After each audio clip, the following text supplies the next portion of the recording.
Umuwi ako ng Pilipinas. Try tayo ng casino. Friendly game lang. Nanalo ako ng ganun kabilis ha. Yung maliliit na amount, takot pa nga akong tumaya eh. Nanalo ako ng malaking amount. 2 years siguro, baka billionaire na ako. So I decided na hindi na bumalik ng Singapore. Talagang sinimulan ko magsugal na kinarir ko talaga siya. Pumasok ako ng Monday, lumabas ako ng casino Tuesday next week. 8 days. Walang tulog, walang ligo. So sabi ko, ang sarap. Ito yung gusto kong gawin. Nananalo ako sa umpisa. Pero gusto ko pa ng mas marami. Ngayon, matatalo ka. Ngayon, ang nasa isip ko naman, gusto kong bawiin. Pag nakabawi ako, sandali, andito ako ilang oras, bawi pa lang ako. Gusto ko ulit manalo. Ngayon, pag nanalo ulit ako, gusto ko pa ng mas marami. Ang ending, talo ka talaga. Pagka matutulog ka, ang nasa isip ko lang dati, paano ko mababawi? Paano ko malulusutan yung mga ginawa kong problema? After mo humingi, kailangan mo na naman. Asan napunta yung ano? So, gumagawa na ako ng kwento. Tiwala, binigay lahat sa akin. Sinira ko siya talaga because of gambling. Walang acceptance. Naniniwala ako na kailangan ko lang ng isang swerteng araw. Kung hindi tungkol sa sugal ang usapan natin,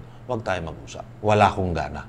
Road to recovery ko na dinaanan ko sa Bridges of Hope. It's worth it. Sobra. Yung difference ngayon tsaka before nung nasa gambling addiction, sobrang layo. May peace of mind. Yun yung priceless. Mas gusto ko kung sino ako ngayon eh. Kesa yung before ako magsugal, hindi lang pera, kasama dyan yung tiwala, relasyon, pagmamahal, pati yung future. Kung makakabalik ulit ako, hindi ko susubukan pumasok sa casino.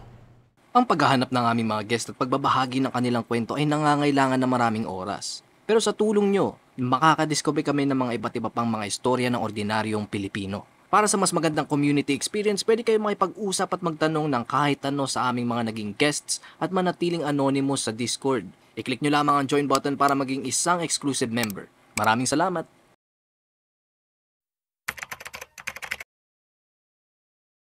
My name is Jumir Bautista. I'm a recovering gambling addict. And now I'm helping others find recovery. Isa na ako sa tumutulong. Before ako malulong sa sugal, I was a OFW. Naka-base ako sa Singapore. Doon ako nagwo-work. Tapos may time na umuwi ako ng Pilipinas. Una, bakasyon lang eh. Tapos ano lang, parang may nagsabi lang sa akin na try tayo ng casino. Parang, ano lang, friendly game lang. So, I went to casino. Pagpunta ko doon, nag-try akong tumaya. So, nanalo ako. Hindi naman ganun kalaking amount nung una kasi talagang laro lang, tapos nandun lang kami para uminom. Tapos, after nun, bumalik ako ng Singapore kasi nakabakasyon lang ako.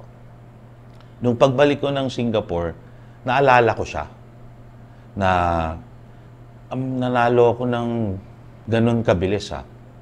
Pero dito sa Singapore, kailangan kong magtrabaho ng 8 hours para kitain yon. So, sabi ko, kailangan bumalik ako dun sa casino. So, tanong ko lang po, sir, nung nag-casino po kayo, yun po yung pinaka-first time po ninyo itry yung... hindi naman. May mga na naka-try na ako before, pero talagang yung maliliit na amount, takot pa nga akong tumaya eh. Yung 500 pesos, kinakabahan pa ako noon eh. Nung mga noon eh. Pero before, nagkakapaglaro na ako ng na mga sugal, na mga friendly game, kaibigan, pusoy, ayan, tong-its. Pero hindi ako nahuhook eh. Parang, ano lang talaga, pagka meron, or pagka nagkikita-kita kami, ganun lang yung sugal na nangyayari sa akin before. So, nung nagbakasyon ulit ako, pag punta ko ng casino, naglaro ulit ako. Nung naglaro ko, medyo nanalo ako ng medyo malaking amount. So, nung nanalo ako ng malaking amount, ang unang ginawa ko, tinimes ko siya. Parang hindi ko na matandaan pero malaking amount yun na panalunan ko. Tinimes ko ngayon ng in a month. Yung amount, for example, 500,000 times 30 days, sabi ko, ang laki ah. Times 1 year, uy, parang in 2 years siguro, baka billionaire na ako. So, yun yung una kong naisip. So, I decided na hindi na bumalik ng Singapore. So, yun yung naisip ko na eto na yung magiging trabaho ko. Dito ko nakukunin yung mga kailangan kong responsibilidad or yung pambibigay ko sa family ko. Sa sugal ko nakukunin sa casino. So talagang full time nyo po yung pagsusugal. Ayun na po yung ginawa nyo talagang trabaho. Ayun nyo na po magtrabaho ng time po. Ayoko na. Kasi ang bilis kumita ng pera nung umpisa eh. Siguro yung first 3 to 6 months ko, hindi ko na talaga matanda eksakto, pero araw-araw nananalo ko eh. Nanalo ko ng mga 10 a day, 20, 30, 50. So, nakakaipon ako ng pera. Nakakaipon ako. So sabi ko, ang sarap. Ito yung gusto kong gawin. Wala kang oras pupunta. Pagdating mo doon, inaasikaso ka, may libre kang drinks, minsan bigyan ka ng libreng room, tapos kumikita ka pa ng ganun, walang kahirap-hirap. So sabi ko, eto yung gagawin kong trabaho na to provide sa family ko. Ano pong nararamdaman nyo kapag tuwing nagsusugal po kayo dati? May feeling po ba kayong inahabol bukod po sa manalo ng pera po? At first, hindi ko pa alam yun eh. Nung hindi ko pa naiintindihan what is gambling addiction. Ang feeling ko lang at ang alam ko, pumupunta ako doon para kumita ng pera. Yun lang yung alam ko. Kailangan kong kumita ng pera, kaya ako pumupunta ng casino. Kung okay lang po, no? Anong pong klaseng sugal po ba yung ginagawa po ninyo usually po? Card game, table game, yung baccarat. Yung parang Lucky Nine sa casino. So, ano po, kailan nyo po na-realize na, parang addicted na ako sa pag-gambling? Sobrang late. Na-realize ko lang siya nung napasok na ako sa rehabilitation. Nung napasok na ako sa Bridges of Hope. So, hindi nyo po talaga naisip na addicted po kayo sa gambling? Hindi. Parang? Kasi, although marami ng losses, marami ng mga problema, pero ang nasa isip ko nun, kaya lang naman ako bumabalik sa casino is because gusto kong bawiin yung mga nawala. And gusto ko lang kumita ng pera para makapag-provide ako sa family ko. Hindi ko siya naiisip na addict na pala ako. Hindi pa ako dumating sa point na yon before ako ma-rehab. Naging cycle talaga siya. Kasi pagpunta ko ng casino, may time na nananalo ako sa umpisa. Pero gusto ko pa ng mas marami. Ngayon, matatalo ka. Eventually, matatalo ka. Ngayon, ang nasa isip ko naman, gusto kong bawiin. Ngayon, pag nakabawi ako, sandali, andito ako, ilang oras, bawi pa lang ako. Gusto ko ulit manalo. Ngayon, pag nanalo ulit ako, gusto ko pa ng mas marami. So, nagiging cycle siya. Hindi siya tumitigil. Ang ending, talo ka talaga. Pero may moment po ba na na-realize nyo na ano na siya eh? Di ba nga, hindi nyo po na-accept na or na nakikita na addicted po kayo. Pero may moment po ba na naiisip nyo na parang sobra-sobra na pala yung pagsusugal ko? Meron naman. Yung pagka umuwi na ako galing casino, doon ko naiisip lahat ng problema. Ang dami nang nawala. Pera, mga kotse, utang. Sabi ko parang mali na. Ang dami nang nawawala sa akin. And ang hirap na rin ako eh. Kasi pagka matutulog ka, ang nasa isip ko lang dati, paano ko mababawi, paano ko malulusutan yung mga ginawa kong problema. Pero hanggang dun lang. Kasi pag nakapagpahinga ako, nakatulog ako, or alam ko na meron akong makukuhanan ng pera, pag naisip ko yon, parang tapos lahat ng problema. Once I entered casino, para akong nasa paraiso dati. Ang feeling ko, masusolve ang problema ko. Kasi naranasan kong manalo before. So, hindi siya nawawala sa isip ko. Kung may utang ako, for example, 5 million, nanalo naman ako dati ng 200,000 or 100,000 sa isang taya. So, ibig sabihin, mga 15 taya, bawi ko na. So, dun lang ako umiikot. Nakaka-feel ako ng, minsan, ayoko na. Nakaka-feel ako parang, alam ko, marami ng sakripisyo, marami ng problema. Pero, in reality, bumabalik pa rin ako talaga. Alam po ba ng family po ninyo na gano'n na po yung ginagawa po ninyo na nagsusugal na lang po kayo lagi? At first, nalaman nila, kasi, yun nga, because of gambling, nag-make up story na ako. Nagsinungaling na ako, humingi ako ng support sa kanila, even sa in-law ko, sa father-in-law ko. Pati yung wife ko, na gumawa ko ng kwento na meron akong bubuksan na business, so kailangan ko ng support, kailangan ko ng kapital, kasi ang nasa isip ko nun, mababawi ko talaga siya. Hindi lang doble, kundi triple, hanggang 4 times pa. So, dun na umikot eh. Tapos nung nalaman ng family ko, kasi nagtataka sila eh, parang, bakit after mo humingi, kailangan mo na naman? Asan napunta yung ano? So, gumagawa na ako ng kwento na merong mas malaking kailangan na kapital para mas malaki yung kita. Hanggang sa sinabihan nila ako na, tama na, sinundo ako ng wife ko sa casino. Sabi niya, tama na, uwi na tayo. Itigil mo na. Galit na galit ako. Hindi pa rin ako tumigil. Pero kunyari, sinabi ko na, yeah, okay na. Ititigil ko na, ayusin ko na, iba na yung gagawin ko. Pero pagka pumasok yung wife ko sa trabaho, sa casino ako pumupunta. Bukod po dun sa nabanggit po ninyo na, ayun nga po, nagsisinungaling po kayo sa family po ninyo nun. May napansin po ba kayong ibang nagbago po sa inyo simula po nung naging gambler po kayo? Meron. Yung focus ko, nandun na lang sa gambling eh. Kailan ako pupunta? Even kasama ko yung family ko. Magdi-dinner kami sa labas. Minsan, reunion.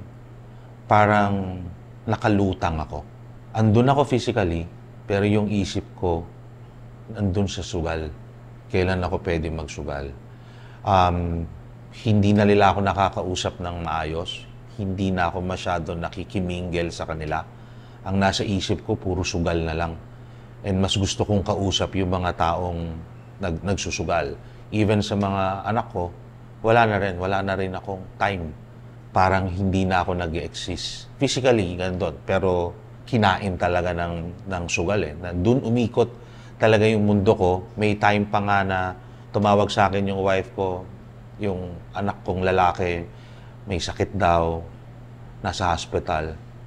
Kasi kailangan nilang sabihin sa akin yun para umuwi. Pero ako, hindi pa rin ako umuwi. Sabi ko, kaya niya na yan.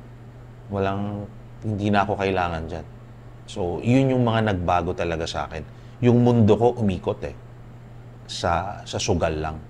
Parang hindi na nag-i-exist ang family ko dati sa akin. And pati yung relationship with the higher power. Nakalimutan ko ng magdasal talaga. Ang dinadasal ko lang, pag may taya ako, sana manalo. Ano po yung pinakaayon yung na-experience nung mga panahon po na gambler po kayo? Yung lokohin ko yung pamilya ko. May time pa na may pinadeposit sa aking pera, kunyari nagpa-hold up ako. Umuwi ako, ubos yung pera, sira yung damit ko, may sapak ako. Pero ginawa ko lang yon, nagpasapak ako sa kaibigan para masabing na hold up ako. Pagsisinungaling sa mga marami, even yung mga kaibigan ko, umabot sa punto na gumawa ako ng kwento para lang makakuha ng pera. Yun yung mga talagang pinagsisisihan ko. Yung family ko, na-drag ko sila pababa eh. My parents, kasi dumating sa point na yung mga tao, question na sila eh. Paano nyo pinalaki si Jumio? Diba? Ganyan nyo ba pinalaki? Wala silang kasalanan. Yun yung talagang sobrang masakit sa akin. Yung wife ko na yung tiwala, binigay lahat sa akin, sinira ko siya talaga because of gambling. Kasi naniniwala ko, isang araw lang kailangan ko eh. Ibabalik ko lahat to ng doble. Akala ko noon, wala akong panlolokong ginagawa. Yun yung pinaniwala ko noon. Hindi ko kayo niloloko. Ang feeling ko nga nung tutulungan ko pa sila. Kasi ibabalik ko yung pera nyo ng doble. Pero hindi naman nangyayari. Mga ano po, mga gaano katagal din po kayo nag-gambling po? 2 years? 2 years. So sa loob po ng 2 years po na yun, madami po talaga nasira na, yun po nga po yung sa relationship, tapos yung mundo po ninyo, paikot-ikot lang sa gambling. Sa loob lang po ng 2 years lahat po yun. Sira talaga. Hindi lang yung pera eh. Mas masakit yung nasira yung trust. Mga taong nagtitiwala sa akin dati, nawalan talaga ng tiwala eh. Because of gambling addiction eh. Dahil dun sa mga ginawa ko. Kailan niyo po na-realize na kailangan ko na magbago? Tama na to. Kailan niyo po na-realize yun? Nung pinasok na ako ng family ko, nung nag-decide na sila na dalhin ako sa Bridges of Hope. After 4 months siguro, mula nung inadmit ako, doon ko lang na-realize. At first, wala talaga. Walang acceptance. Naniniwala ako na kaya ko pa. Naniniwala ako na kailangan ko lang ng isang swerteng araw. After 4 months, saka ko lang na-realize. Kasi nung una, nagre-resist pa ako doon sa binibigay sa aking tulong. Sabi ko, wala. Pera-pera lang tong rehab na to. Hindi totoo to. Kasi before ako mapasok sa Bridges of Hope, may pinagdalan sa akin isang rehabilitation facility. I'll not mention yung name na lang ng facility. Pero yung nakita ko doon, parang wala eh. Wala naman tulong talagang ginawa. Kumakain lang ako, natutulog. Kumakain, natutulog. Wala kaming ginagawa eh. Kain, tulog, linis. So, na-miss ko lang yung family ko. Tumakas ako dun sa rehabilitation na yun. After 2 months, tumakas ako. So, paglabas ko, ganun pa rin. Yun pa rin yung ginagawa ko until decide yung family ko, dali na ako sa Bridges of Hope. So, at first, yun din ang isip ko. Wala to. Babayad lang yung family ko rito. Sayang yung binabayad. Kailangan ko ng lumabas. Walang maitutulong sa akin to. Pero eventually, nakita ko yung kung paano talaga yung programa ng Bridges of Hope. And yeah, si Kuya John, nung narinig ko siyang nagsasalita, parang sabi ko, may iba. Parang tingin ko kailangan kong pakinggan yung sinasabi niya. So, isa yon sa nag-open sa akin na tanggapin na meron akong problema. So, after 4 months, mula nung pinasok ako, doon ko na-realize. Ano po yun? Bigla lang po kayo talagang pinasok dito? Wala pong sinabi na, papasok ka namin sa rehab? Nung una, kinakausap ako ng family ko na, pasok ka, kailangan mo ng tulong. Siyempre, ayoko. Hindi ako pumapayag. Naniniwala akong wala akong problema eh. Diba? Malas lang. Diba? Kailangan kong bumawi. Hanggang sa, no choice yung family na kailangan na akong silang mag-decide na pumasok ka na. Kahit anong mangyari, pumasok ka na. Na-mention niyo po no, na 4 months bago niyo po parang in-accept na meron nga pong problema. Tingin niyo po bakit ganun katagal inabot na, alam niyo po yun, habang nandun kayo, 2 years mahigit, tapos 4 na po na nandito, tingin niyo po bakit ganun katagal inabot bago niyo po na-realize na may problema? Kasi pinaniniwalaan ko pa rin na walang mali dun sa ginagawa ko. Pinaniniwalaan ko pa rin na kaya ko pa.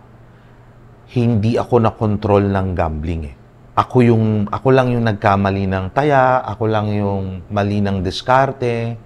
So, pinanghahawakan ko siya.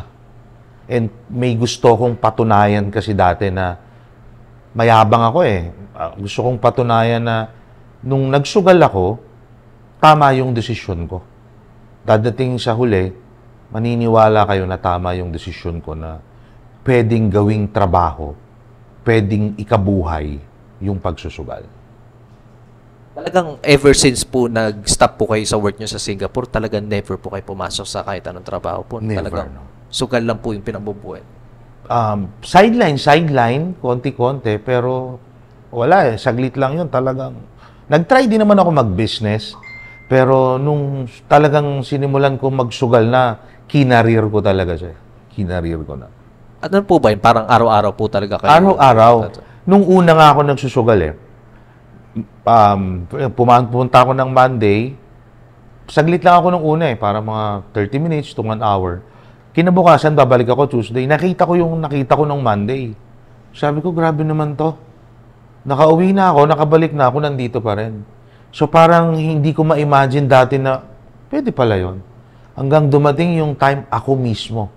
Pumasok ako ng Monday, lumabas ako ng casino Tuesday next week. 8 days. Walang tulog, walang ligo, yung kain mo, wala sa ayos. Pero umabot ako sa punto na yon. Nandun lang ako sa casino for 8 days. Hindi po kayo hinanap nung family po ninyo? Or... Hinahanap ako Ang problema, maraming casino. So, lumilipat-lipat ako. And madaming tao, hindi rin nila ako basta-basta makikita. Tsaka pinapatay ko na phone ko. Pagpasok ko ng casino, nakapatay na phone ko. Ayoko na ng storbo. Talagang grabe po talaga yung ano. May mga kwento pa po ba kayong ibang parang extreme moments na po na naaalala nyo dahil sa gambling po? Marami. Meron dyan na may time na hindi ko malimutan ito nanalo ako ng 750,000. Parang siguro mga 2 hours ako sa casino. Tapos nag-stop na ako.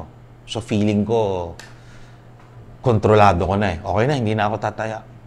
So pumunta na ako sa cashier, pinapalit ko na yung chips ko ng casino. Ay yung pera ko ng chips, pinapalit ko na. Bago ako lumabas ng casino, may isang table bago yung exit. May nakita ako. Nagpapalit ako ng 5,000. Sabi ko, panggas lang. Tsaka pangkain bago ako umuwi. Natalo yung 5,000. So, umupo na ako. To cut the story short, yung 750 na napanalo ko, ubos. Plus, yung dala kong kapital. So, hindi ako nakalabas ng casino. Ubus talaga. So, punta ako sa parking. Parang gusto kong ilipad yung kotse sa babae. Kasi parang may pera na ako, nanalo na ako. Umuwi ako ng zero. As in, zero talaga. And dumating yung time na hindi na ako umuwi. Dati sa pelikula ko lang to nakikita. Hindi na talaga ako umuwi ng bahay. So, hinanap na ako ng family ko. Hanggang sa inabutan nila ako sa isang hotel na may kasamang babae. So, may kumakatok sa pinto. Akala ko parang yung room boy or breakfast. Pagbukas ko, nakita ko yung wife ko nasa labas. Meron akong kasamang ibang babae sa loob ng room. So, katok siya ng katok. Akala ko na naginip ako. Naisip kong tumalon sa bintana. Ang mas masakit, nandun yung father-in-law ko tsaka yung parents ko. So, nakita nila yung sitwasyon. May kasama akong babae, nasa isang hotel ako. Yung perang hiningi ko sa kanila na sinabi kong pang business, wala na, ubos na. So, yun yung para sa akin sobrang nakakalungkot, nakakahiya. And hindi ko ma-explain yung feeling during that time. Hindi ko alam, parang nasusuka ako doon sa sitwasyon na meron ako dati. Kasi parang ano po, no, may parang naging mental effect na po sa inyo lahat ng mga nangyayari. Sa tingin nyo, ano po yung mental effect po sa inyo dito? Mental effect sa akin is hindi na ako naniniwala na mali yung pagsusugal. Nakakagawa na ako ng kwento para akong naging pathological liar. Parang lahat ng sinasabi ko is puro imbento na lang just to get money doon sa mga taong kausap ko. Kung ano-ano na lang ang sinasabi ko. Hindi na rin ako nakakatulog ng maayos. Hindi na ako nakakakain. Talagang, parang na-isolate ako Parang ganun Naka-isolate ako, pero ang gusto ko lang gawin is magsugal. Kung hindi tungkol sa sugal ang usapan natin, huwag tayo mag-usap. Wala akong gana. Wala akong gana. Nung ano nga po yung nabuta po kayo sa hotel po, ano po yung aftermath po nun? Kasi nga po nandun yung father-in-law, nandun po yung asawa po. Siyempre, galit na galit. Yung father-in-law ko, pati yung parents ko, gustong ipakulong na ako sa galit nila. Parang hindi nila ma-imagine kung paano ko siya nagawa. Gusto na ako ipakulong. Nakiusap lang ako na sana bigyan ako ng chance. Hindi ko alam kung anong klaseng chance, pero baka naman pwedeng huwag kulungan. Hanggang, syempre, at the end of the day, pamilya pa rin ako. Sabi niya, sige, tulungan ka namin. Pero hindi yung gusto mong tulong. Yung kailangan mong tulong. This time, hindi ikaw ang magde-decide. So, Ito na po yung pinasok po kayo sa... yun na, pinasok na ako sa Bridges Bridges of of Hope. Ayun po, pag-usapan po natin yung road to recovery po ninyo. Kamusta naman po yung naging process po niyan po? Ayos naman po ba? Sa akin, it's not easy talaga. Siyempre, pag inadmit ka sa isang facility, wala yung dati mong ginagawa eh. Maraming hindi ka magagawa na gusto mo. Pero for me, yung road to recovery ko na dinaanan ko sa Bridges of Hope, it's worth it. Sobra. Sobrang worth it para sa akin. Maayos eh. May programa talaga. Yun yung minsan masakit or nalulungkot ako personally doon sa mga taong hindi maganda yung tingin sa rehabilitation. Meron siguro mga rehabilitation na hindi gumagawa ng tama or may maling practice na nagawa. Pero ako personally, wala akong nakitang mali doon sa dinaanan kong programa sa Bridges of Hope. Bakit? Ngayon, isa ko sa director running Bridges of Hope, Imus, and Amadeo. Pag tinanong, bakit? Wala akong nakitang mali. Kasi kung may mali doon sa naging proseso ako, siguro hindi ako haharap sa inyo. That's one. Pangalawa, hindi siguro kami magpapatakbo or hindi ako kasama doon sa magpapatakbo or tumutulong doon sa Bridges of Hope, Imus, and Amadeo. Mga gano'n na po ba kayo katagal ngayon sober sa gambling po? 2017 when I was admitted. 8 years? 8 years. 8 years na. 8 years nung June 17. Natatandaan ko pa yung araw na dinala ko eh. June 17. 8 years. Ano po yung masasabi niyong pinakamahirap na parte nung nagre-recover po kayo? Yung hindi mo makita yung family mo. Hindi mo kasi, may time na hindi mo pa sila makikita eh. And, syempre, yung hindi mo magawa yung gusto mo. Hindi mo magawa. Kasi may rules eh. Walang mali dun sa pinapagawa sa'yo, pero before ako pumasok, sanay ako eh. Nasanay ako kung anong oras lang ako gigising, kailan ako kakain, diba? So dito, nung pinasok ako sa Bridges of Hope, yan eh. Mayroon akong structure na sinusunod. At first, yun yung unang nahihirapan ako. Pero eventually, nakita ko na yun pala talaga yung kailangan ko. Yun pala yung wala ako dati. Ngayon na, actually, I'm still recovering. Yung difference ngayon tsaka before nung nasa gambling addiction cycle ako, sobrang layo. Ngayon, nakikita ko yung family ko na may peace of mind. Yun yung priceless. Eh. Pag hindi nila ako kasama, may peace of mind sila. Unlike before. Naghihintay na lang sila ng tawag, baka nadisgrasya na ako, or kung ano yung ginawa ko. Ayun, yung una yung peace of mind. Second, may structure na yung buhay ko eh. Monday to Friday, nagtatrabaho ako. Weekends, nag-spend time ako sa family ko. Spend time with my family. Sunday, I go to church. So, and ngayon, I'm happy for what I have eh, while working for what I want. Unlike before, masyadong impatient. Gusto ko magkaroon ng ganito. Gusto ko ganito kabilis. Hindi ako nakokontento before. Kung ibabalik po yung panahon doon, nung time po na bago po kayo ma-addict sa gambling po, ano po sanang gusto nyong sabihin sa sarili po ninyo ng mga panahon po na yun? Kung maibabalik ko yung time before ako malulong sa bisyo, sabihin ko sa sarili ko, Jumir, matuto kang makinig and sumunod. Huwag mong pilitin yung isang bagay ayon dun lang sa gusto mo. Kung makakabalik ulit ako, hindi ko susubukan pumasok sa casino. Ano naman po masasabi nyo sa mga tao na nag-i-struggle din po ngayon sa gambling? Lalo na po ngayon na po nagsusulputan yung mga ads ng online gambling, kahit sa anong app, merong gambling. Ano po masasabi nyo sa mga tao na nandun po sa struggle na nararanasan nyo po dati? Para dun sa mga tao na nakakaranas ng struggle or for those who struggling right now sa gambling addiction, una, you have to be true to yourself.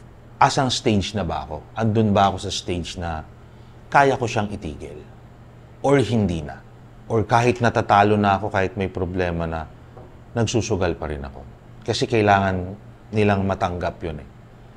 Dahil alam nila na hindi kayang itigil, dun na sana mag-start na mag-seek na sila ng help. Kailangan na ng tulong. Kailangan na ng isang professional intervention para ma-break yung cycle ng gambling addiction. And hindi lang dun sa mga nag-struggle ng gambling, yung mismong taong nagsusugal. Even dun sa mga pamilya. Kasi yung taong nasa, like ako before, wala na ako sa sarili kong isip eh. Hindi na maayos yung mga naging desisyon ko. Kaya sana, dun sa mga pamilya din na may napapansin na yung pamilya, anak nila, asawa, kapatid, na nagkakaroon na ng struggle sa gambling, that's the time sana, kailangan na silang makialam eh. Huwag niyong i-give up yung loved one nyo sa hindi pagpansin, sa pababayaan nyo lang. Pumasok na kayo dun sa sitwasyon, makialam na kayo, kailangan nyo na silang tulungan at ilagay doon or ipunta doon sa lugar or kung saan man na magkakaroon sila ng proper intervention. Kasi kung hindi nila gagawin yon, gambling will take everything from them. Lahat. Hindi lang pera, kasama dyan yung tiwala, relasyon, pagmamahal, pati yung future. Kukunin niya. Ano naman pong mensahe niyo po sa family po ninyo po? Sa family ko. Maraming salamat sa family ko, sa parents ko, sa mga anak ko, sa father-in-law ko na pinatawad ulit ako. Binigyan ako ng chance na ipakita yung na pwede ka pa rin magbago, na kaya ko pa rin magbago. And especially sa wife ko. Kasi sa lahat siguro ng tao, pangalawa dun sa parents ko, sa mga anak, yung wife ko talaga ang sobrang naapektuhan nung gambling addiction ko. Siya talaga yung big time na nakaranas ng epekto talaga. So, gusto ko magpasalamat sa kanila. Thank you for giving me a second chance na maibalik yung dating Jumir.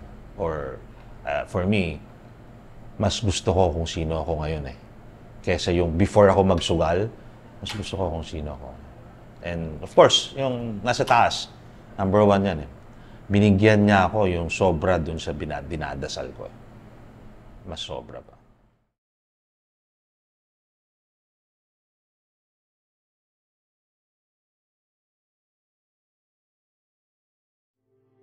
Kung gusto nyo manood ng mga dokumentaryo galing sa mga interviews namin, huwag nyong kakalimutang i-check ang isa pa naming YouTube channel, Off the Record Beyond Borders. I-click nyo lang ang link sa description. Maraming salamat.